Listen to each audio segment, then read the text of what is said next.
كما صليت على إبراهيم وعلى آل إبراهيم في العالمين إنك حميد مجيد. قال الله تبارك وتعالى في كلامه المجيد: أعوذ بالله من الشيطان الرجيم. بسم الله الرحمن الرحيم.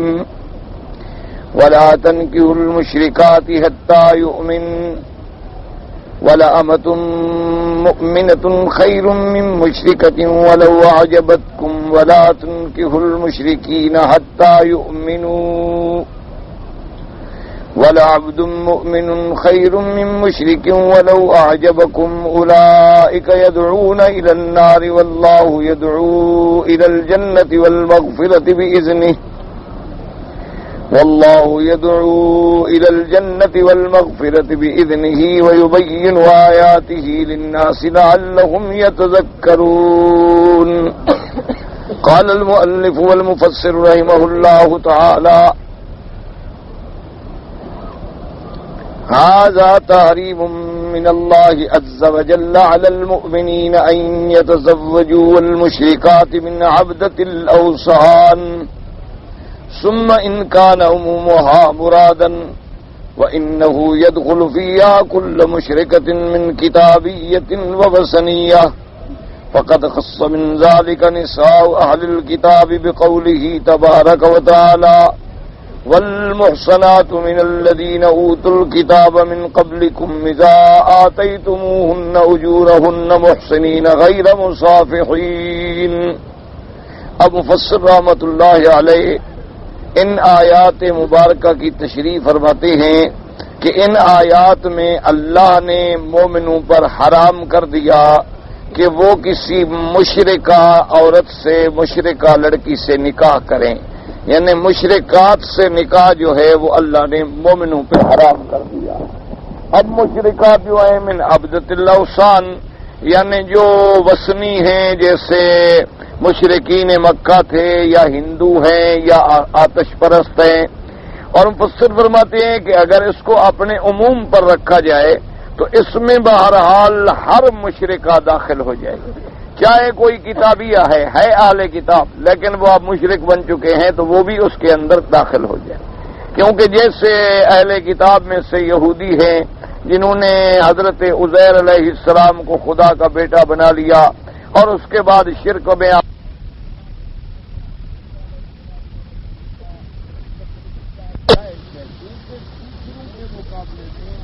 مشرک کے مقابلے میں ان کا جو عقیدہ ہے وہ اخف ہے، اہون ہے، تو اس خفیف مصیبت کو قبول کیا جائے گا تاکہ ان کے اصلاح کی امید زیادہ ہے بنسبت مشرکہ کے. اس لیے اللہ نے فرمایا والمحصنات من الذین اوتوا الکتاب من قبلکم، اور وہ پاک باز عورتیں جو تم سے پہلے اہل کتاب میں سے گزری ہیں، اگر تم ان کو باقاعدہ حق المہر دے کر نکاح کرنا چاہو، یہ نہیں کہ لذت اٹھانا چاہو، مقصد تمہارا نکاح ہو، یہ مقصد نہ ہو کہ چلو ظاہر میں نکاح شو کر لیا، اچھا جی نکاح کر رہے ہیں، لیکن دل میں پہلے دن سے ہی یہ نیت ہے کہ میں نے تو چھوڑ دینا ہے، چند دن جو ہے میں لذت اٹھانے کے بعد چھوڑ دوں گا، یا میں چند دن کے بعد 2 دن مہینے کے لیے مسافر ہوں اور اس کے چلا جاؤں گا. تو یہ مقصد نہ ہو، مقصد نکاح ہو، صحیح معنوں میں اپنے آپ کو گناہوں سے بچانا مقصود ہو. ورنہ تو نکاح موقت بھی شریعت نے حرام کر دیا، اسی لیے متع بھی شریعت نے حرام کر دیا کیونکہ ان کے اندر نسب ہی قائم نہیں رہتا. کہ آپ نے مثلا آج متع کیا ایک عورت کے ساتھ، دوسرے دن کسی اور نے متع کر لیا، تیسرے دن کسی اور نے متع کر لیا، تو نسب مخدوش ہو گیا، نسب کا پتہ ہی نہ لگا، جو اولاد پیدا ہوگی پتہ نہیں وہ کس کی اولاد ہے، کس کی نسل ہے. اور اسی طرح اس میں طلاق بھی نہیں، اس میں ارث بھی نہیں، میراث بھی نہیں کہ بھئی اگر مرد مر جائے تو عورت کو کوئی حصہ ملے، عورت مر جائے تو مرد کو میراث، وہ تو متع کرنے والا آیا متع کر کے چلا گیا، کون میراث دے گا اور کون لے گا. تو اس لیے اسلام نے اس کو بھی حرام کر دیا کہ متع جو ہے وہ بھی زنا ہے. اسی طرح پہلے دور میں نکاح موقت ہوتا تھا. نکاح موقت اور متع میں ایک فرق تھا. نکاح موقت میں کم از کم وہ گواہ شواہ بناتے تھے، لیکن ایک ٹائم کے لیے بھی 2 مہینے کا نکاح ہے. یہ جناب 6 مہینے کا نکاح، میں نے اس ملک میں 6 مہینے رہنا ہے، 6 مہینے کے لیے عورت سے نکاح کر لیا، 6 مہینے کے بعد چھوڑ دیا. اچھا اسی طرح متع جو ہے اس میں تو کوئی گواہ شواہوں کی بھی ضرورت نہیں، خطبے شتبے کی بھی ضرورت نہیں.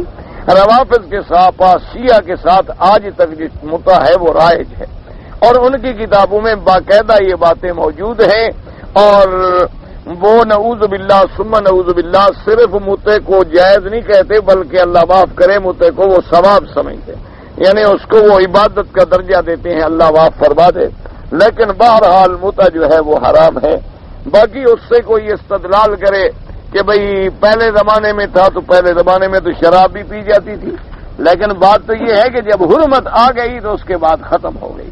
جب حضور صلی اللہ علیہ وسلم نے ہمیشہ کے لیے حرام کر دیا تو بات ختم ہو گئی۔ اب جب بھی آدمی نکاح کرے تو نکاح کا مقصد کیا ہے کہ اپنے آپ کو گناہوں سے بچانا، اس عورت کو گناہوں سے محفوظ رکھنا، امت محمد مصطفیٰ صلی اللہ علیہ وسلم میں اضافے کی تمنا رکھنا کہ اللہ مجھے اولاد دیں گے، میری اولاد کی اولاد ہوگی، میری نسل بڑھے گی، حضور صلی اللہ علیہ وسلم کی امت میں کثرت ہوگی، اور پھر میں بھی گناہوں سے محفوظ رہوں گا، میری عورت بھی گناہوں سے محفوظ رہے گی۔ یہ نہ ہو کہ وقتی طور پہ صرف لذت حاصل کرنا مقصود ہو، اس لیے اللہ نے منع کر دیا۔ تو اہل کتاب کی لڑکیوں سے اگر وہ اہل کتاب ہیں، اپنی کتاب پہ وہ ایمان رکھتے، ایک ہے بد عمل ہو جانا، بد عمل ہونا علیحدہ بات ہے، بد عقیدہ ہونا علیحدہ بات۔ آج کل جیسے عیسائی ہے، اس کو تو یہ پتہ ہی نہیں کہ انجیل کیا ہے، اس کو تو یہ پتہ ہی نہیں ہے کہ عیسیٰ علیہ السلام کون تھے، وہ تو بالکل بے دین ہیں، دہریے ہیں، منکر ہیں۔ اس لیے مفسر رحمۃ اللہ علیہ فرماتے ہیں کہ پھر یہ اپنے عموم پہ ہے تو وہ تخصیص ہو جائے گی۔ قال علی ابن ابی طلحہ بن عباس فی قوله تعالی ولا تنكحوا المشركات حتى يؤمن استثنى الله من ذلك نساء اهل الكتاب۔ حضرت علی ابن طلحہ بھی یہی فرماتے ہیں حضرت ابن عباس سے کہ اللہ تبارک و تعالی نے جو حکم دیا ہے کہ مشرکات سے نکاح نہ کرو، لیکن اہل کتاب کی عورتیں اس سے مستثنیٰ ہیں۔ وهكذا قال مجاهد وإكرمة وسعيد وجبير ومقول والحسن والزاق وزيد بن أسلم الربيع وناس غيرهم بس وقيل بل المراد بذلك المشركون من عبدة الأوثان ولم يرد أهل الكتاب بالكلية والمعنى قريب من الأول۔ بس اب ان دو قولوں میں تھوڑا سا فرق ہے، بات کوئی اتنی تفاوت نہیں۔ بعض مفسرین نے فرمایا کہ ولا تنکحوا المشرکات حتی یؤمن، مشرکات عام ہے، سب کتابی ہو وثنی ہو کوئی، اگر یہ عام ہے تو پھر اہل کتاب کی تخصیص آ گئی، ایک قول۔ دوسرا یہ ہے کہ نہیں، مشرکات سے مراد ہی بت پرست لوگ عبدۃ الاوثان ہیں، تو یعنی یہ عام نہیں بلکہ مشرکات سے مراد خاص وہ لوگ ہیں جو بتوں کے پجاری ہیں، دیوی دیوتا کے پجاری ہیں، اور کسی بت کے اور لکڑی کے کسی بلا کے پجاری ہیں، وہ مراد ہے۔ تو اگر وہ مراد کی تخصیص کی ضرورت نہیں، ان کے لیے تو علیحدہ حکم پہلے سے موجود۔ تو مفسر رحمۃ اللہ علیہ فرماتے ہیں کہ دراصل اگر غور کریں تو والمعنی قریب من الاول، یعنی جیسا پہلا قول ہے یہ دوسرا بھی اسی کے قریب قریب ہے، فرق صرف اتنا ہے کہ اس کو اپنے عموم پہ رکھ لیں تو اہل کتاب تخصیص ہو جائے گی، عموم مطلق پہ نہ رکھیں تو مشرکہ سے۔ واما ما رواه ابن جرير حدثني عبيد بن عاصم بن ابي ياسر الاسقلاني قال حدثنا ابي قال حدثني عبد الحميد بن بهرام الفزاري قال حدثنا شهر بن وشب قال سمعت عبد الله بن عباس يقول نهى رسول الله صلى الله عليه وسلم عن اصحاب النساء الا ما كان من المؤمنات المهاجرات وعرفت كل ذات دين غير الاسلام۔ قال الله عز وجل ومن يكفر بالإيمان فقد حبط عمله وقد نكث عبد الله يهوديا ونكى حذيفة بن نصرانيا فغضب عمر بن الخطاب غضبا شديدا حتى هم أن يستوى عليهما فقال نحن نترك يا أمير المؤمنين ولا تغضب، فقال إن حل طلاقهن لقد حل نكاحهن ولكني أنتزعهن منكم صغرة كما فهو حديث غريب جدا وهذا الأثر غریب عن عمر أيضا۔ اب مفسر رحمۃ اللہ علیہ فرماتے ہیں کہ ایک روایت یہ بھی نقل کی گئی ہے حضرت ابن عباس رضی اللہ تعالیٰ عنہ سے کہ حضور پاک نے منع کیا ہے کچھ قسم کی عورتوں سے نکاح کرنے سے، مگر ان سے نکاح جائز ہے جو مومنہ ہو، مہاجرہ ہو، اس کے علاوہ تمام جو بھی دین اسلام میں نہیں ہے سب سے نکاح حرام ہے، یعنی ایک قول یہ بھی نقل کیے، حتیٰ یعنی سمجھیں کہ مومنہ بھی وہ جو مہاجرات ہیں، یعنی اگر کسی نے ہجرت بھی نہیں کی تھی تو اس کو لیے بھی منع آ گئی، اور غیر دین الاسلام سے جو بھی تعلق رکھتے ہیں سب سے نکاح حرام ہے، یعنی ایک قول یہ بھی ہے، یعنی یہودی آئے نصرانی گویا کہ سب سے حرام ہو گیا۔ اس قول کے مطابق ایک روایت میں آتا ہے کہ حضرت طلحہ ابن عبداللہ نے ایک یہودیہ لڑکی سے نکاح کیا، حضرت حذیفہ بن الیمان نے ایک نصرانیہ لڑکی سے نکاح کیا۔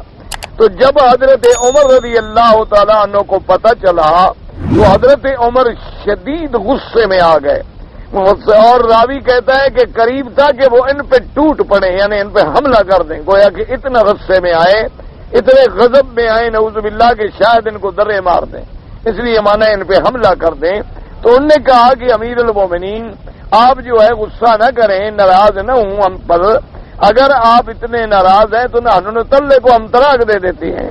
تو حضرت عمر غصے میں آ گئے، انہوں نے کہا اگر طلاق جائز ہے تو پھر تمہارا نہیں ہے کہ نکاح بھی جائز ہے، میں تو نکاح کو بھی جائز نہیں سمجھتا، تو پھر طلاق کا کیا مانا، بلکہ میں تو یہ چاہتا ہوں کہ میں تمہارے سروں کے اندر جو ہے ایک غلط چھوٹی سی بات بیٹھ گئی اس کو چھین کے نکال دوں، یعنی تمہارے اندر ایک گرہ بیٹھ گئی ہے تو اس کو میں چھیننا چاہتا ہوں اور نکالنا چاہتا ہوں۔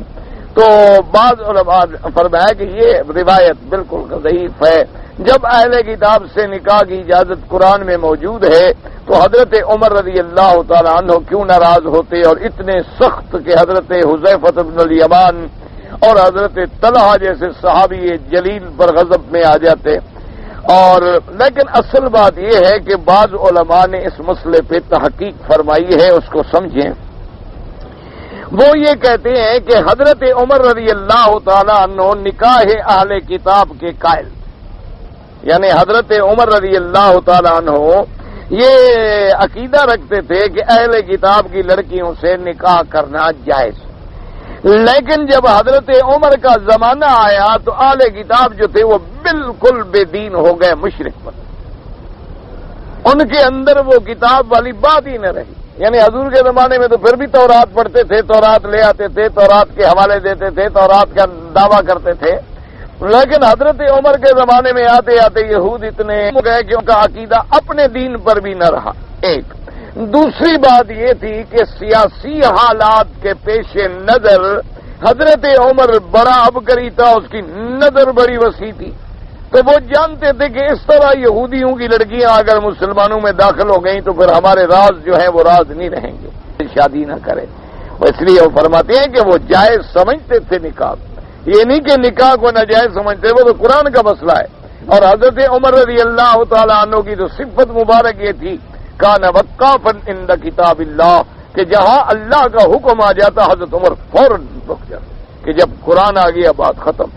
جیسے کہ ایک بہت بڑا صحیح اور مشہور واقعہ ہے کہ حضرت عمر رضی اللہ تعالیٰ عنہ نے سیاسی حالات کو مد نظر رکھتے ہوئے کہ لوگوں نے حق المہر میں غلا کر دیا ہے، تو ایک دن آپ نے خطبے میں ارشاد فرمایا کہ بھئی جو لوگ حضور کی بیویوں سے اور حضور کی بیٹیوں سے حق المہر زیادہ دیں گے تو حضرت عمر نے فرمایا میں چھین لوں گا اور بیت المال میں جمع کر دوں۔ تمہاری بیٹی حضور کی بیٹی سے زیادہ شان والی ہے کہ تم اتنی حق المہر بڑھاتے چلے جا رہے ہو کہ نکاح جو ہے وہ مشکل ہو جائے، جب حلال نہیں ملے گا نعوذ باللہ تو پھر آدمی حرام کھاتا ہے۔ اب دیکھیں نا، ایک ملازم آپ رکھتے ہیں، اس کو آپ نے 1000 ریال کے بجائے تنخواہ دیتے ہیں 300 ریال، تو چوری نہیں کرے گا تو کیا کرے گا؟ لازمی بات ہے کہ وہ تمہارے مکان سے، تمہارے کھانے سے، تمہارے دکان سے، کسی نہ کسی مقام سے وہ چوری کرے گا۔ 300 ریال سے وہ اپنا پیٹ کیسے پال سکتا ہے؟ اگر آپ اس کو پوری تنخواہ دیں، اس کو پورا کھانا دیں، پوری رعایت دیں، وہ نہیں کھائے گا۔ تو اسی طرح اگر آج ایک نوجوان ہے وہ شادی کرنا چاہتا ہے اور نکاح نہیں ملتا، تو اب کتنے دن تک وہ اپنے آپ کو پاک رکھے گا؟ کوئی فرشتہ تو ہے نہیں، ہر انسان خطا کار ہے، ہر انسان گناہگار ہے۔ اور پھر یہ ایک شہوانیت جو ہے یہ بھی ایک بھوک ہے، جیسے آپ کو پیاس لگے آپ کچھ کر لیں آپ پانی ڈھونڈیں گے، جیسے آپ کو بھوک لگے گی تو آپ لازماً کھانا ڈھونڈیں گے، اچھا نہیں ملے گا تو کوئی سوکھی موکھی روٹی بھی کھا لیں گے۔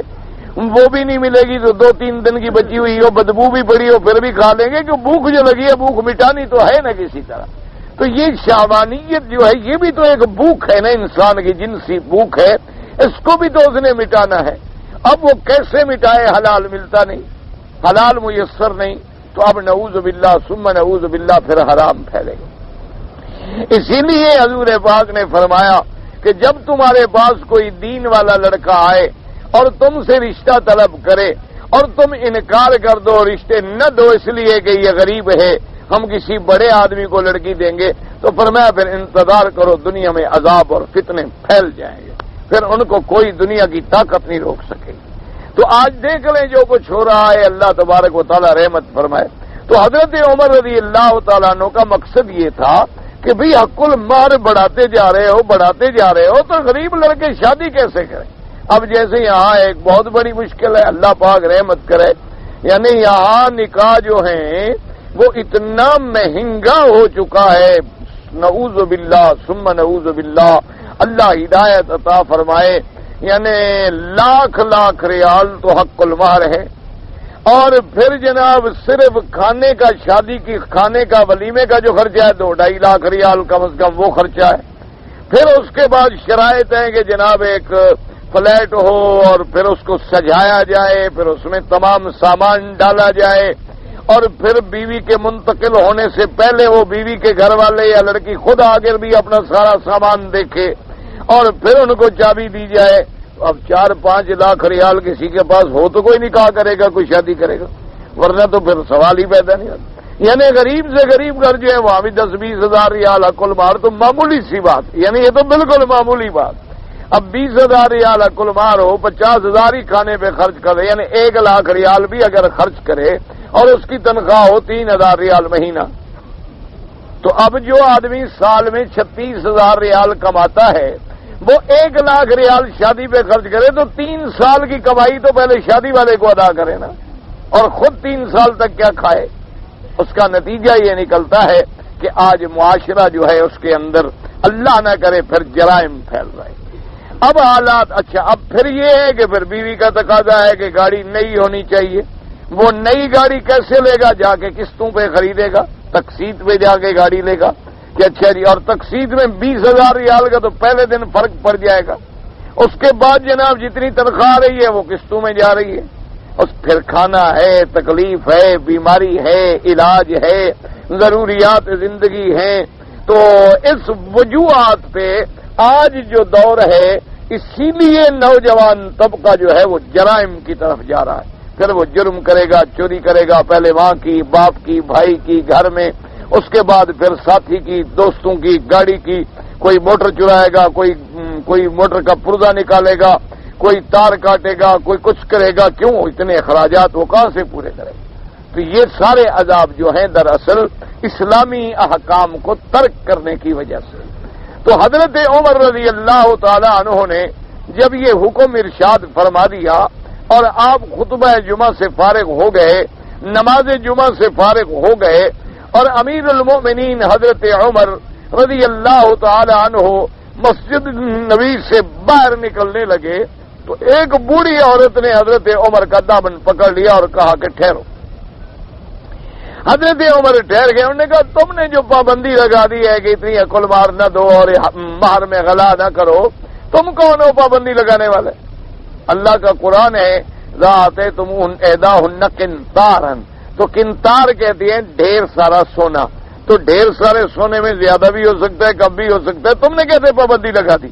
حضرت عمر کھڑے ہو گئے، کہنے لگے الحمدللہ، اللہ کا شکر ہے کہ مدینے کی بوڑھی عورت بھی عمر سے زیادہ قرآن کو سمجھنے والی۔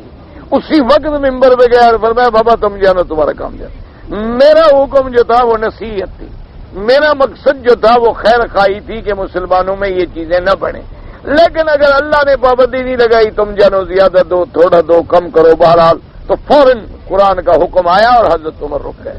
تو اب جب قرآن میں موجود ہے کہ والمحصنات من الذین اوتوا الکتاب من قبلکم اذا آتیتموہن اجورہن محصنین غیر مصافحین، تو جب اللہ کا قرآن موجود ہے تو حضرت عمر تو اس کا مخالف ہو ہی نہیں سکتا کہ وہ صحابہ پہ ناراض ہو جائے۔ اصل وجہ کیا تھی کہ سیاست مدن کے اعتبار سے حضرت عمر نے اپنے دور عمارت میں ایک حکم جاری فرمایا تھا کہ بھئی اب صوبے کے اندر حکم دے دو کہ کوئی آدمی یہودی لڑکی سے شادی نہ کرے، کیونکہ یہودیوں نے کیا کیا، مسلمانوں کے بڑے بڑے جرنیل جو تھے ان کے گھروں میں یہودی لڑکیاں بھیجی، اور کچھ تو مسلمان بھی ہو گئیں، لیکن انجام کیا تھا کہ اپنے وطن کی اور اپنے ملک کی جاسوسی کرتی تھیں اور مسلمانوں کو نقصان پہنچاتی۔ اس وجہ سے سیدنا عمر رضی اللہ تعالیٰ عنہ نے ایک حکم کے ذریعے وقتی طور پہ ہدایت کر دی، اور دوسرا ان کا مقصد یہ تھا کہ بھی کوئی اہل کتاب بھی تو ہو، اب تو اہل کتاب ہے ہی نہیں۔ اور یہ حقیقت ہے، یعنی مجھے ایک بہت بڑے ذمہ دار عالم نے بات سنائی ہے، وہ بہت بڑے عالم ہیں ماشاءاللہ، اب بھی زندہ ہے الحمدللہ۔ انہوں نے سنایا کہ ہمارا ایک ساتھی تھا، ہم نے اکٹھے علم پڑھا تھا کسی زمانے میں، اور مدتوں کے بعد وہ کہتے ہیں کہ میں جب یورپ میں گیا تو مجھے خبر چلی کہ وہ ساتھی تمہارا جو ہے فلاں بزرگ عالم جو تھے وہ یورپ میں رہتے ہیں۔ وہ کہتے ہیں مجھے خیال آ گیا کہ بھی ہم اکٹھے پڑھتے رہے، ساتھی تھے، اور پھر یہ طالب العلمی کا زمانہ جو ہے اس میں بڑی محبت ہوتی ہے، آدمی ایک دوسرے کو بھولتا نہیں۔ آج تو خیر وہ دور ختم ہو گئے، ورنہ یہ اتنی محبت ہوتی ہے کہ آدمی اپنے بھائیوں کو چھوڑ دیتا ہے، اپنے طالب ساتھی کو نہیں چھوڑتا۔ خدا کی قدرت ہے، آج تو کوئی طالب بیمار ہو جائے تو کوئی دعا کرنے بھی نہیں جاتا، کوئی مر جائے تو کوئی جنازہ پڑھنے بھی نہیں جاتا، آج کل تو رسم ہی ہو گئی بس، انا للہ و انا الیہ راجعون۔ تو فرماتے ہیں کہ میں ڈھونڈتا ان کے ایڈریس پہ پہنچا تو میں نے ان کے دروازے پہ گھنٹی دی تو اندر سے ایک نوجوان لڑکی نکلی، اور جناب منی اسکرٹ پہنے ہوئے ہے، اور یہاں تک اس نے وہ جو انگریزی لباس وہ پہنے ہوئے ہے۔ میں بڑا حیران، میں اچھا وہ اس لیے حیران کہ پتہ نہیں ہے کون داڑھی والا ملا میرے ہمارے دروازے پہ آ گیا، اور میں حیران ششدر کھڑا ہوں کہ بھائی میں کسی کے گھر انگریز کے گھر میں آ گیا، اللہ معاف کرے مجھے پتہ نہیں یہ برا بلا نہ کہیں۔ تو خیر وہ میں نے کہا کہ بھی فلاں مولوی سے ملا، اچھا ٹھیک ہے، وہ تو میرا باپ ہے، تو آپ ٹھہرے میں پتہ کرتی ہوں۔ تو اس کے بعد انہوں نے بلا لیا مجھے، وہ کہتی ہیں کہ جب میں ان کے کمرے میں پہنچا تو بڑی مشکل کے بعد انہوں نے مجھے پہچانا اور پھر زارو قطار رونے لگ گئے۔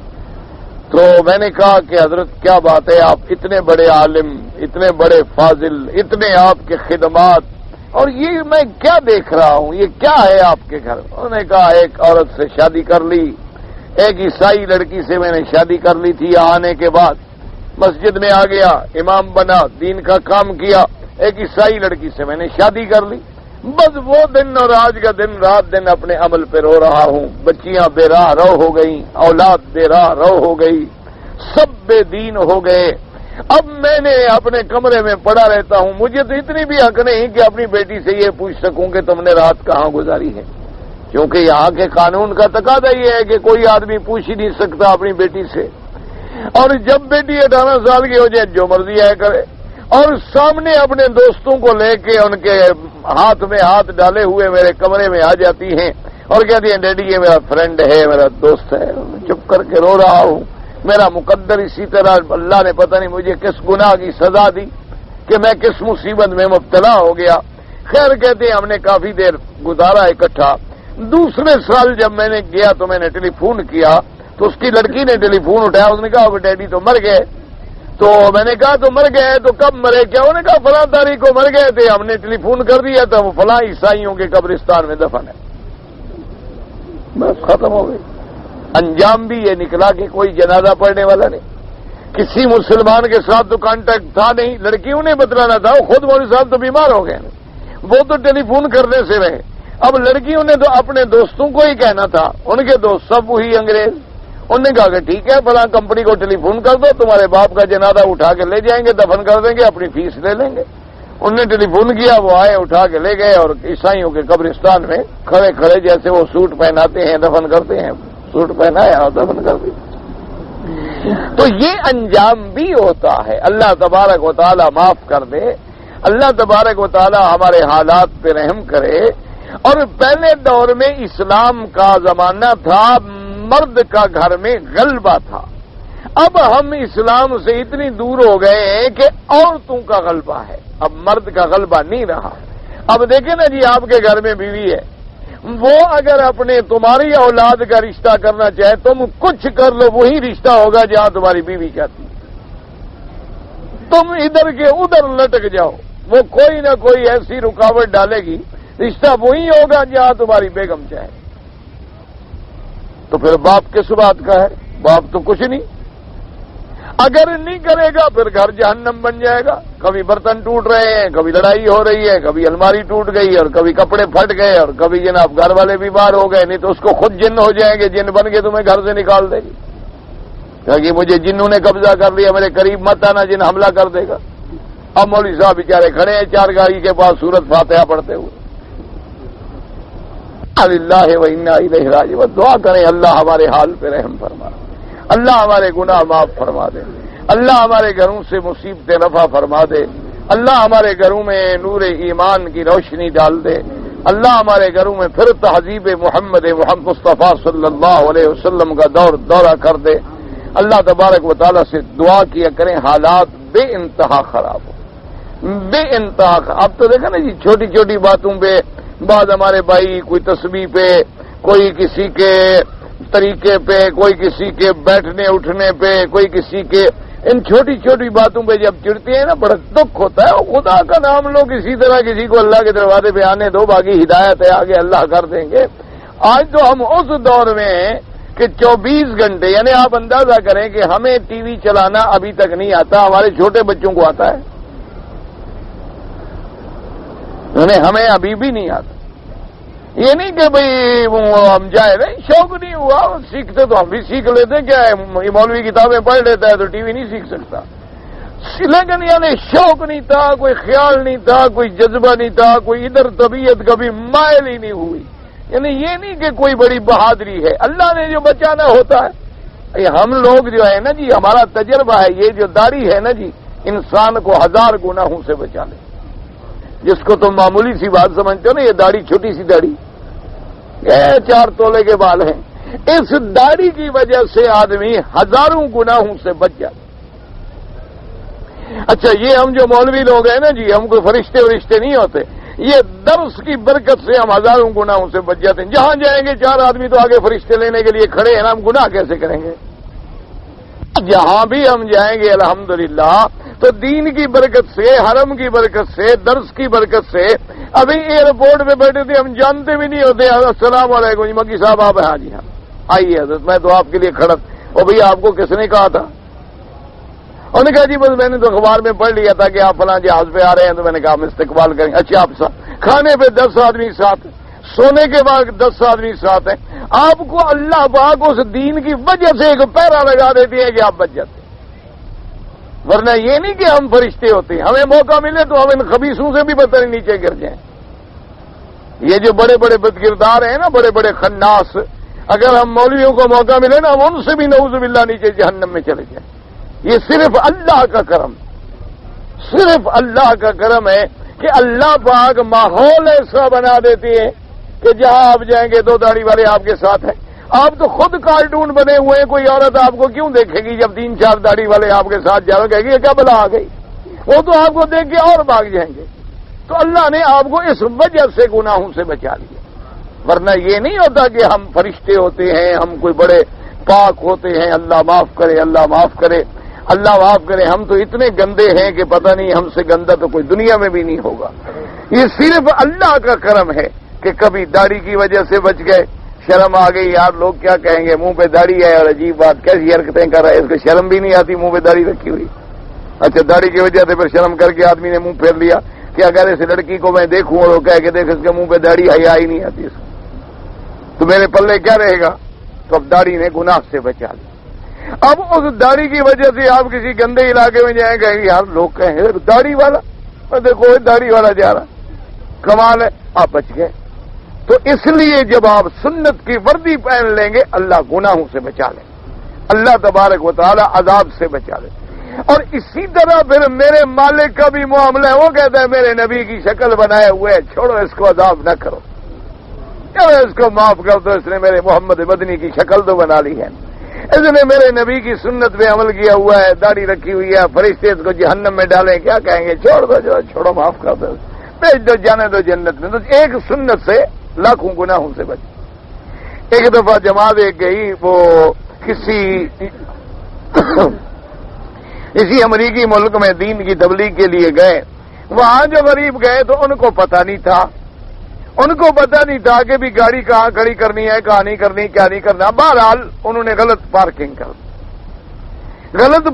کر دی تو ٹریفک والوں نے آگے پکڑ لیا۔ ان کو کیا ہے، جماعت والے ہیں، تبلیغ والے ہیں، کون ہیں؟ ان نے کہا گاڑی غلط کھڑی کی، انہوں نے آگے پکڑے، انہوں نے کہا جی $200 جرمانہ۔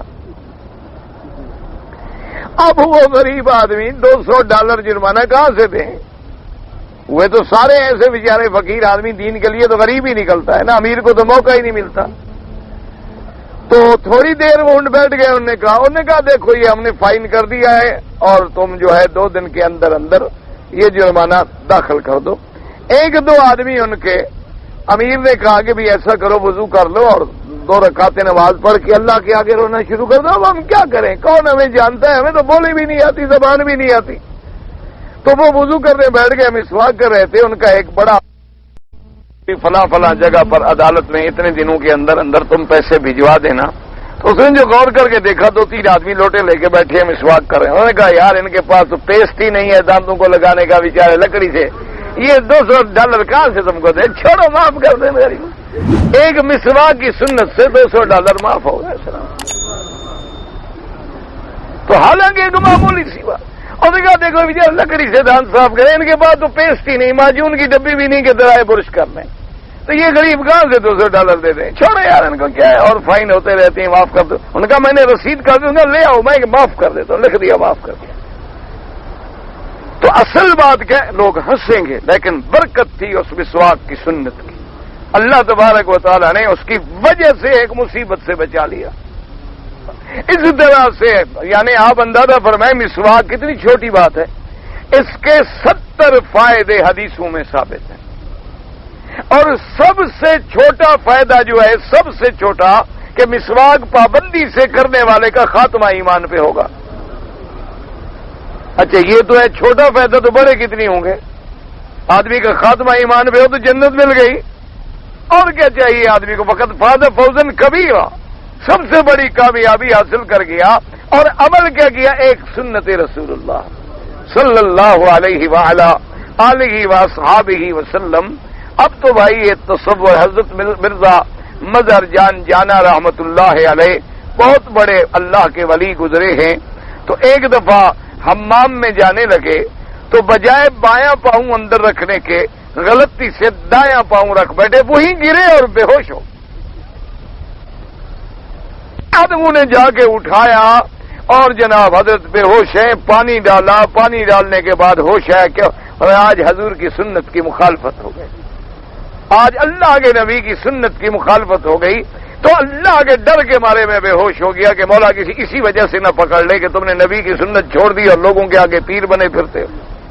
تو حضرت نے توبہ کی، کئی دن تک روتے رہے، اور پھر روزانہ کئی دفعہ جا کے حمام میں بغیر ضرورت داخل ہوتے کہ بھی عادت بن جائے کہیں پھر مجھ سے حضور کی سنت کی مخالفت نہ ہو جائے۔ اتنی احساس تھا، اتنا اتباع سنت تھا۔ تو اگر آج ہمارے گھروں میں اللہ معاف کرے وہ ایک ہمارے عام سادہ لوگوں کی مثال ہے کہ آدمی ہر کسی کا علاج کر سکتا ہے، لیکن گھر کے جن کا علاج کون کرے؟ بیوی تو گھر کا جن ہے نا جی، اس گھر کے جن کا علاج کیا ہے؟ اگر گھر کے اندر کفر داخل ہو گیا تو پھر حالات بگڑنے تو یقینی ہوتے ہیں، یا آپ جتنے نیک بن جائیں، لاکھ دعوے کرتے پھریں، انجام وہی ہو۔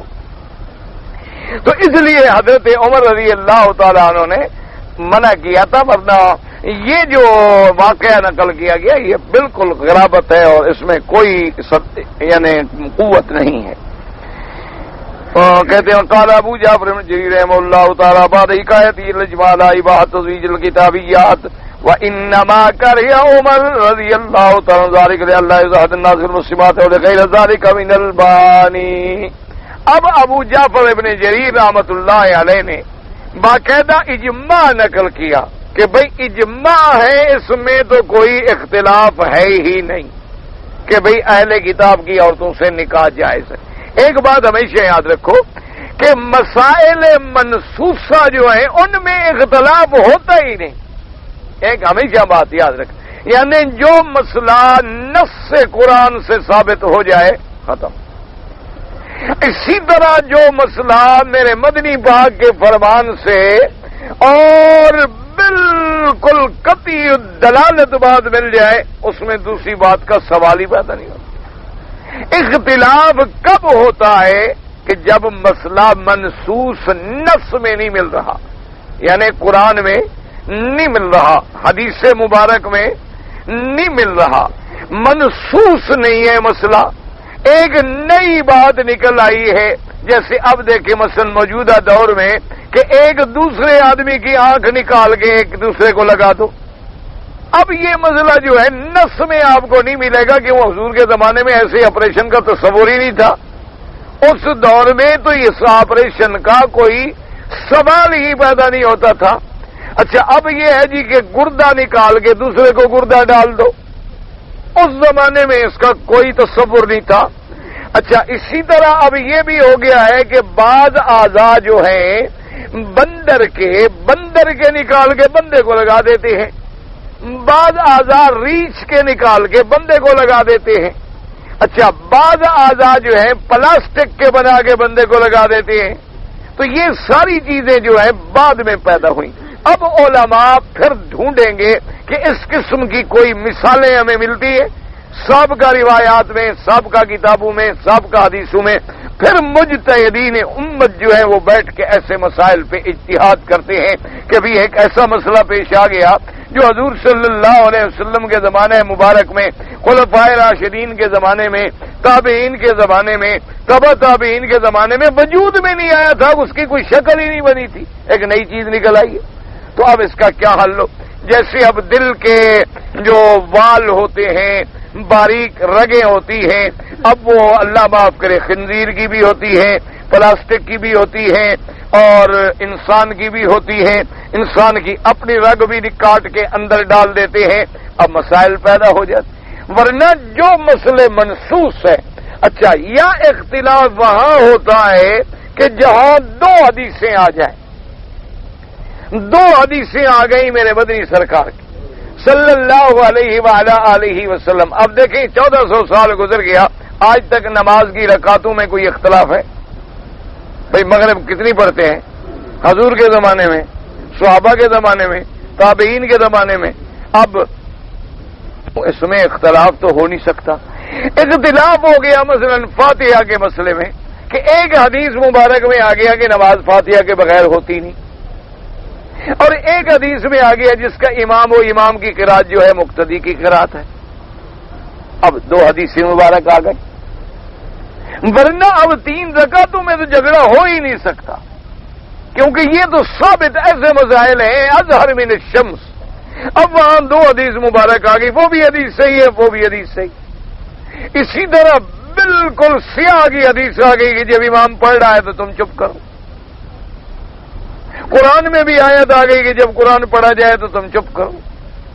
تو اب اس پہ پھر مجتہدین کے فہم میں اختلاف ہو گیا۔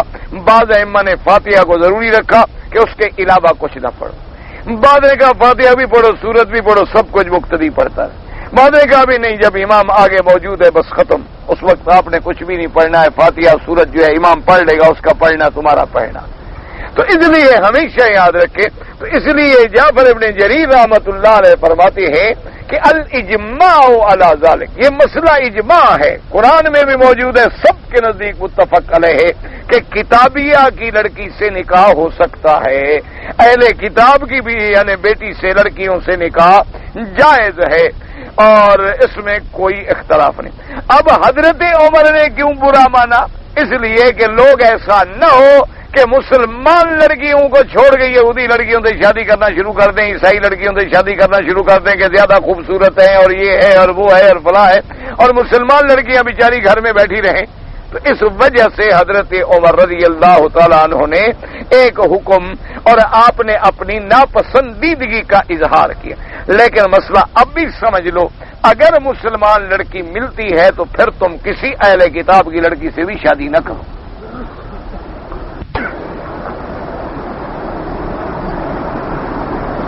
ہاں اگر نہیں ملتی، بعض اوقات ہوتا ہے نا جی، آدمی چلا جاتا ہے کسی ملک میں، وہاں مسلمان لڑکی نہیں مل رہی، اب اس کو خوف ہے اپنی جان پر زنا کرنے کا اور اہل کتاب کی لڑکی مل رہی ہے، ٹھیک ہے، اجازت ہے، اسلام میں گنجائش موجود ہے۔ فرماتے ہیں انما، اسی لیے حضرت عمر نے اس کو اچھا نہیں سمجھا۔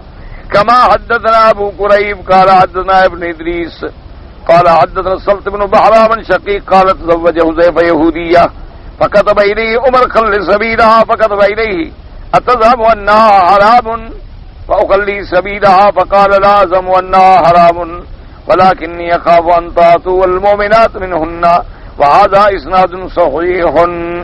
اب مفسر رحمت اللہ علیہ فرماتے ہیں کہ ایک صحیح سند کے ساتھ بات ملی ہے کہ حضرت حذیفہ رضی اللہ تعالیٰ عنہ نے ایک یہودیہ لڑکی سے شادی کر لی، تو حضرت عمر رضی اللہ تعالیٰ عنہ کو پتہ چلا تو آپ نے فرمایا کہ میں تمہیں کہتا ہوں کہ اس عورت کو چھوڑ دو۔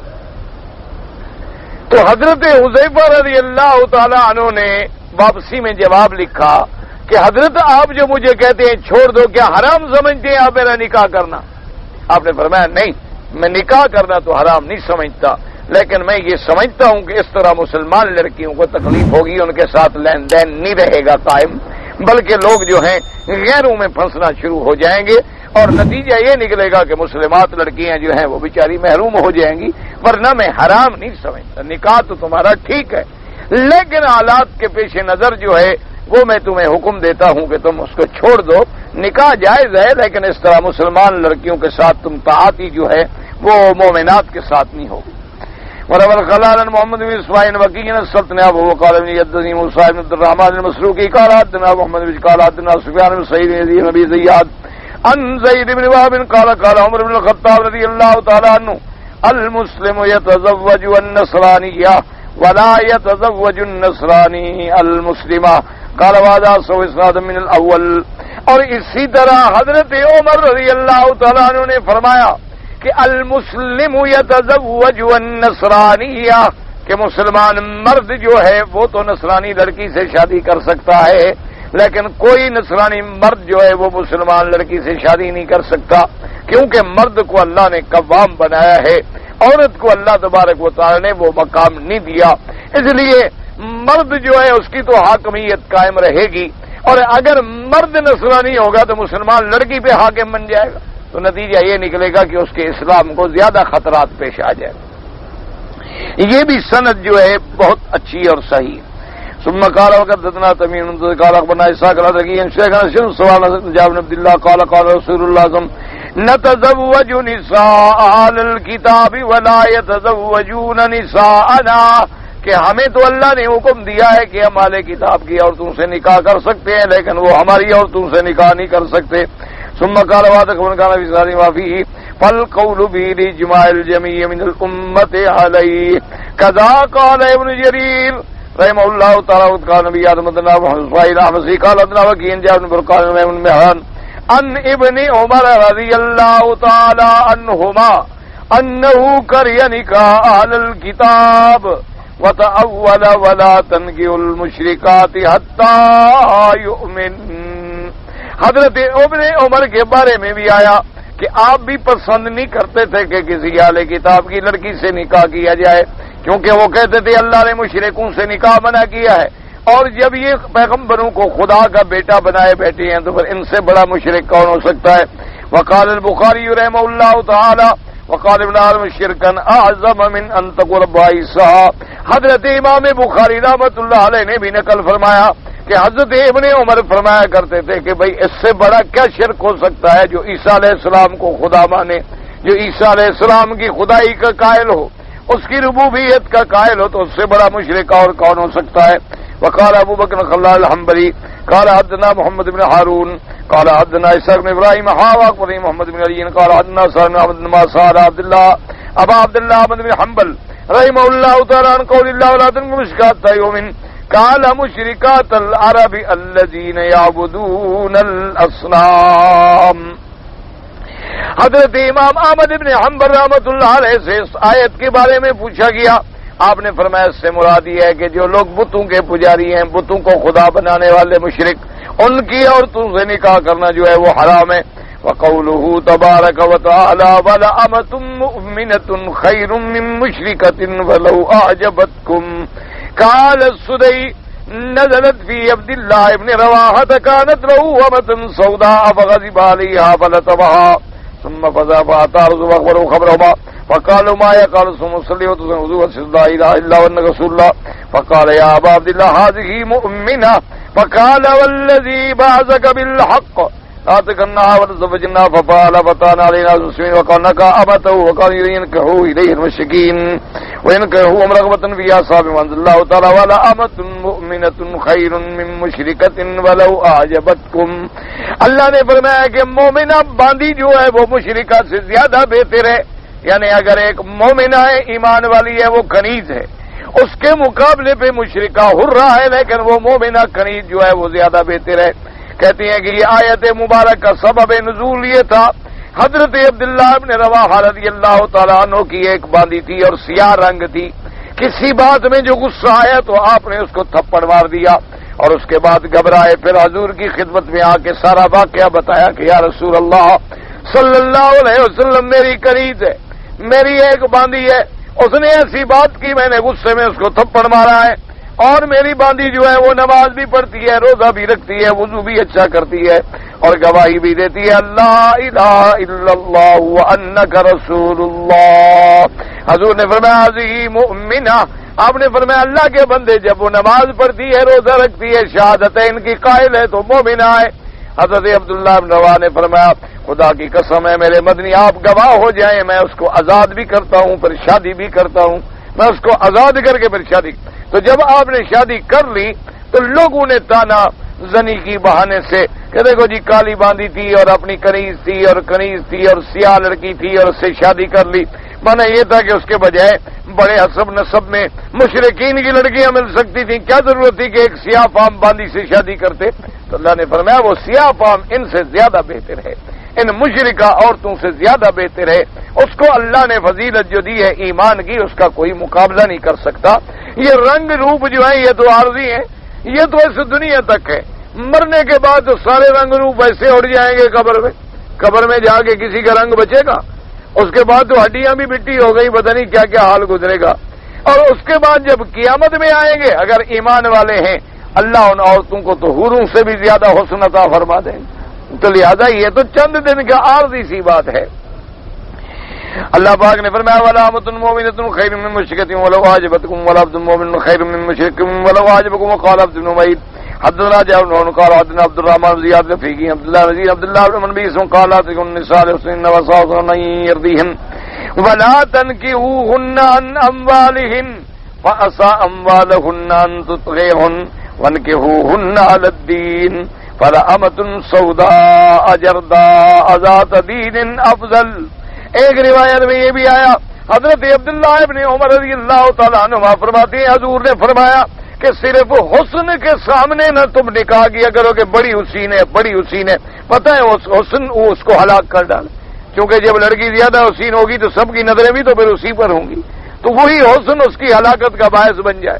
تو دولت کی وجہ سے شادی نہ کیا کرو. کبھی وہ دولت جو ہے ان کو سرکش بنا دیتی ہے کہ میں بڑے باپ کی بیٹی ہوں, تم تو کیا ہو, تم تو میرے نوکروں کی طرح ہو, تمہارا باپ تو ہمارے باپ کا نوکر تھا, میں تو اتنی دولت والی ہوں اور مال والی. آپ نے فرمایا دین والی عورت سے شادی کیا کرو, چاہے وہ کچھ بھی نہ ہو بیچاری, وہ چاہے سیاہ فام ہو, وہ چاہے ایسی ہو کہ اللہ تبارک و تعالیٰ معاف کرے جس کے بدن پہ داغ ہوں, وہ بھی جو ہے وہ زیادہ بہتر ہے ایمان والی.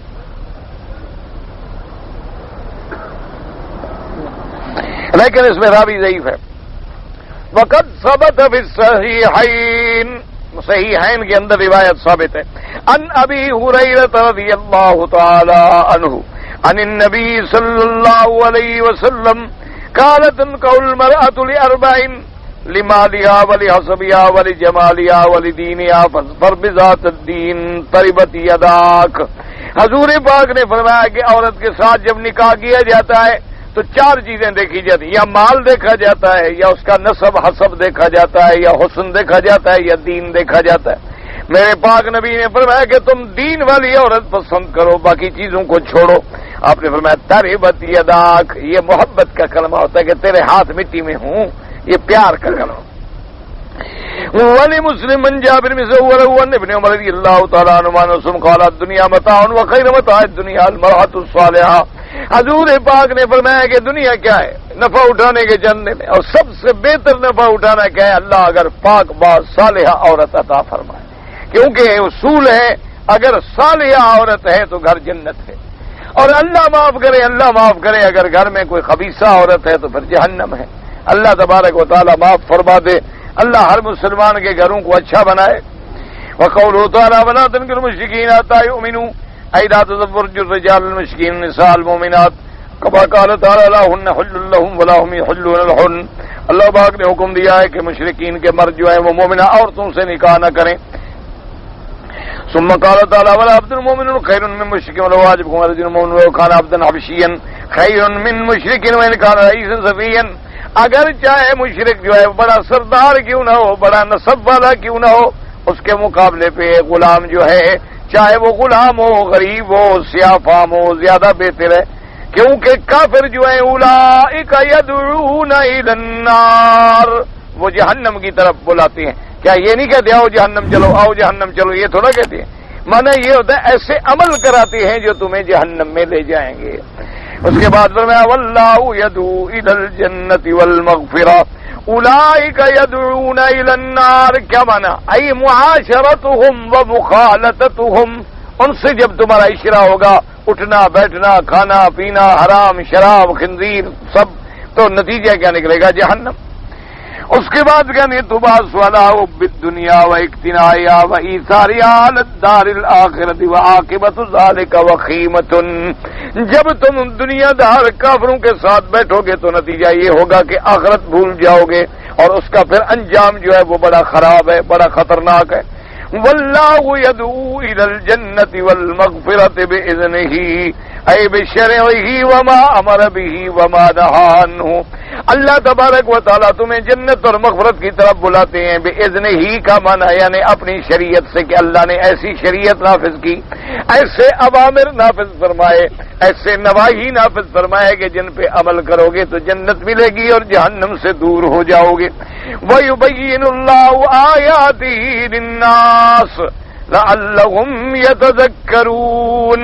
اللہ تبارک و تعالیٰ کھول کھول کے بیان کرتی ہیں اپنی آیات احکام، تاکہ تم اللہ کے حکم سے نصیحت پکڑ سکو. اللہ آپ کو بھی اور مجھے بھی نصیحت نصیب فرما دیں. اگر فجر کی سنت کسی کی رہ گئی، یعنی فجر کی نماز سے پہلے جو 2 سنتیں پڑھی جاتی ہیں وہ رہ جائیں تو وہ کب پڑھے؟ اس کے اندر 2 روایتیں موجود ہیں. ایک روایت مبارک تو یہ ہے کہ جب نماز کا سلام ہو جائے، نماز کے پڑھنے کے فوراً بعد کھڑے ہو کے اپنی 2 سنتیں ادا کر. اور دوسری حدیث مبارک میں ہے کہ سورج نکلنے کے بعد ادا کر.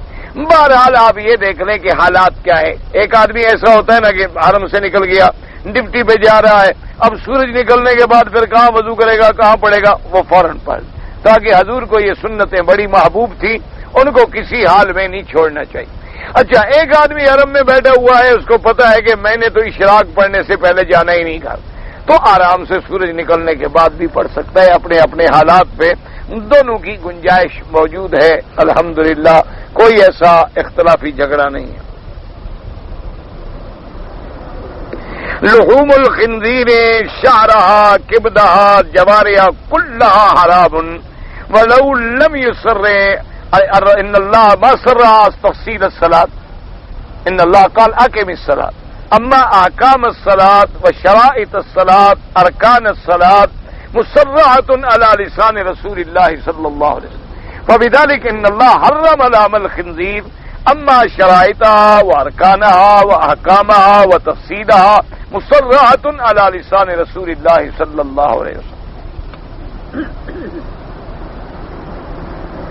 لوگ قربانی کر کے پھر اس کو کسائی کے حوالے کر دیے تھے.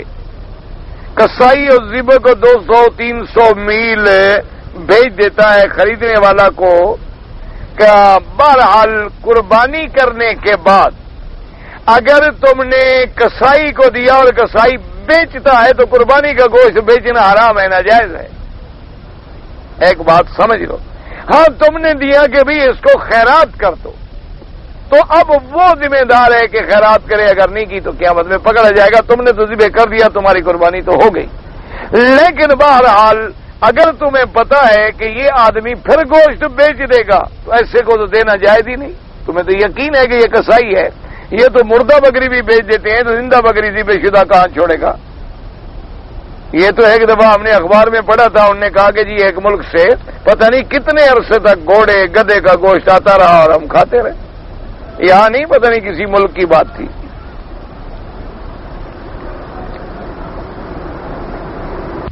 پاکستان میں لوگ کمیٹی ڈالتے ہیں، ایک تو بھائی کمیٹی کا معنی یہ ہوتا ہے کہ بھئی ہم لوگ روزانہ 10-10 روپے ڈالا کریں گے، مہینے کے بعد کھولیں گے، جو پیسے نکلیں گے جس کا قرآن نکل آئے گا اس کو دے دیں گے تاکہ اس کا بھلا ہو جائے، کام ہو جائے، پھر دوسرا اگلے مہینے میں، پھر تیسرا اگلے مہینے میں، پھر چوتھا اگلے مہینے۔ ایک یہ ہے کہ پھر بولی لگاتے ہیں کہ اچھا بھی تم گھاٹے میں بیچ رہے ہو، یہ وہ حرام۔ صرف کمیٹی بنانا کہ ہم لوگوں کو فائدہ ہو جائے، کیوں 2-2 روپے 4-4 روپے ضائع ہو جاتے۔ ہم نے ایک فیصلہ کر لیا کہ روزانہ 10 ریال اس میں ڈالیں گے، اب ہم 4 آدمی مل گئے تو 40 ریال روزانہ جمع ہونے شروع ہو گئے، تو اب مہینے کے بعد جب ہم دیکھیں گے ماشاءاللہ تو اس میں 400-500 ریال بن جائیں گے، تو کسی کا کام ہو جائے گا، اگلے مہینے وہ دوسرا لے لے گا، یعنی ملیں گے سب کو برابر، صرف وقت کا فرق پڑے گا، نہ بڑھے گا نہ کم ہوگا۔ اب اگر ایک ہی بولی نکل آئے وہ کہے جی باقی میں خریدتا ہوں گھاٹے میں یا نفے میں، یہ تو برسود ہو گیا۔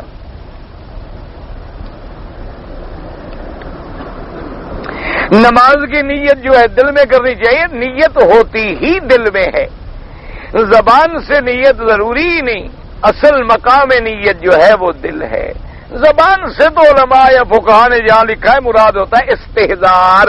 استحضار کا کیا معنی کہ بھئی ہم ذرا اپنے اس نیت کو زبان کے ساتھ بھی تازہ کر لیں کہ ہم نے کیا نماز پڑھ رہے ہیں، کیا نیت ہے، بس، ورنہ اصل نیت دل میں ہے۔ اب دیکھو ہم نماز عشاء کے لیے بیٹھے ہیں، بس اللہ اکبر ختم ہو گئی بات، یہی ہماری نیت ہے۔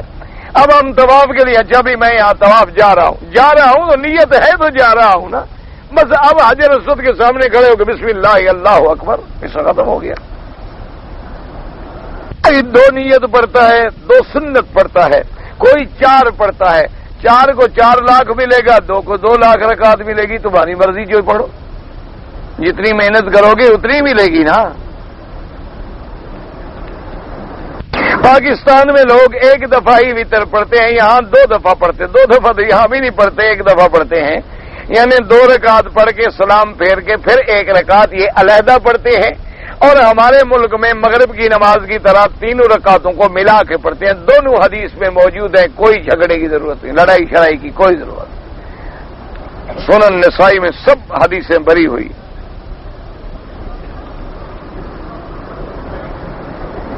میں نے حج تمتع کیا، قربانی دینے سے پہلے میں نے اپنے تھوڑے سے بال منڈوائے، پھر دوسرے ساتھی کا بال کاٹ دیا۔ اگر حنفی مسلک پہ ہے تو دم آ گئی، کیونکہ ایک تو ترتیب بدل دی اور پھر جو ہے احرام پہلے اس نے بال کاٹ دیے۔ باقی ائمہ کے نزدیک جو ہے ترتیب ضروری نہیں، اگر اس نے بال کاٹ دیے بعد میں قربانی کر لی تو کوئی حرج نہیں، کوئی فرق نہیں پڑتا۔ عصر کا طواف کر لیں تو احناف کے نزدیک 2 رکعت مغرب کے بعد پڑھیں، باقی ائمہ کے نزدیک حرم میں گنجائش ہے۔ قربانی کا گوشت جو ہے ہم ہندو کو دے سکتے ہیں، اپنے حصہ جو تم لے سکتے ہو اس میں سے جس کو دے دو، ہمسائے کو دے دو، ہمسایہ چاہے ہندو ہے کوئی ہے۔ ابراہیم علیہ السلام نے جو دمبا حلال کیا تھا اس کا گوشت کس نے کہا تھا رکھا ہوا چاہیے؟ ابھی موجود ہے، لیں گے آپ، 1 لاکھ ریال کا کلو ہے۔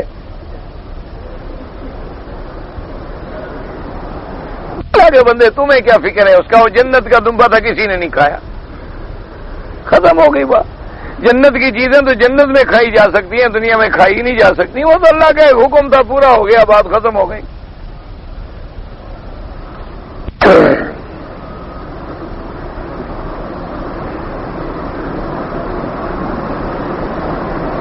اللہ نے حکم دیا کہ نکاح کتابیات ہو سکتا ہے، حضرت عمر نے مصلحت کے پیش نظر منع کیا، تو اللہ کو پتہ نہیں تھا؟ اللہ کو تو پتہ تھا، اللہ کو پتہ تھا تو اللہ ہی نے تو حضرت عمر کو کہنے کی توفیق دی۔ حضرت عمر کو جو کچھ انہوں نے کیا اس کو تم نے کہا تھا؟ حضرت عمر کو بھی توفیق دینے والا کون تھا؟ اللہ. تو پھر اللہ پہ اعتراض کرنے کی کیا ضرورت ہے؟ وہ تو مسئلہ وہی کا وہی رہا کہ اہل کتاب سے نکاح بھی جائز ہے. اللہ نے بھی یہی حکم دیا ہے کہ مومنہ ملے تو نہ کرو. حضرت عمر بھی یہی کہہ رہے تھے. تو اللہ کا خلاف تو ہو ہی نہیں رہا. تمہیں سمجھنا ہے کھوپڑی میں تو عمر کا کیا قصور ہے؟ بھائی اللہ نے بھی یہی کہا ہے کہ نکاح کرنا جائز ہے. میں نے مثال دی تھی کہ کھڑے ہو کر نماز نہیں پڑھ سکتے ہو تو بیٹھ کے پڑھنا جائز ہے. یہ تو نہیں کہ اب بیٹھ جاؤ. اگر مومن عورت نہ ملے تو مجبوری میں جائز ہے. حضرت عمر بھی کہتے ہیں جائز ہے. وہ فرما رہے ہیں کہ جائز ہے. صحابی نے پوچھا حرام کہتے ہیں؟ انہوں نے کہا نہیں حرام نہیں ہے، جائز ہے، لیکن بہتر نہیں ہے. اللہ بھی یہی فرماتے ہیں مومنہ ملے. اسی لیے اسی آیت میں آ گیا والا امت المومنہ کہ اگر مومنہ باندھی ملے تو اس سے نہ کرو، باندھی سے کر لو. تو اللہ نے بھی یہی کہا ہے جو حضرت عمر فرما رہے ہیں. تمہیں سمجھ نہیں آ رہا. یہ آتے تمہیں ادا ہن کنتارن، یہ میرے خیال میں تیسرے پارے میں ہے یہ آیت تقریباً، اللہ عالم. ہمارے باپ نے 2 شادیاں کی ہیں. ایک ماں سے ہم 7 بھائی 2 بہنیں ہیں. دوسری ماں سے 1 بھائی 3 بہنیں ہیں. ہم نے زمین 8 بھائیوں میں تقسیم کی ہے. اب بہنیں کس سے حصہ لیں؟ تو آپ نے جو آپ کے پاس ہے آپ سب سے لیں. وہ مولوی مکی سے لیں گی؟ میرے پاس ہے. آگے بندے جتنی باپ کی اولاد ہے، پہلی بیوی سے ہے، دوسری سے ہے، تیسری سے ہے، چوتھی سے ہے، جتنی سے ہے، جب اس کی میراث تقسیم کریں گے تو سب میں آپ برابر تقسیم کریں گے. جنہوں نے لیا ہے ان کو نہیں دیا، سارے نکال کے دو ان کا حصہ ان کو. مولوی تھوڑا دے دے گا گھر سے. میرے 3 بیٹے ہیں، دعا کریں تعلیم کے لیے. اللہ سب کے بیٹوں کو دین علم دین نصیب کرے، صالح بنائے، اپنی اور والدین کی اطاعت نصیب کرے. اور بچیاں ہیں، بچے ہیں، اللہ سب کو دین کی تعلیم، دین پر عمل اور اللہ اپنی حضور پاک کی اطاعت، والدین کی اطاعت نصیب کرے.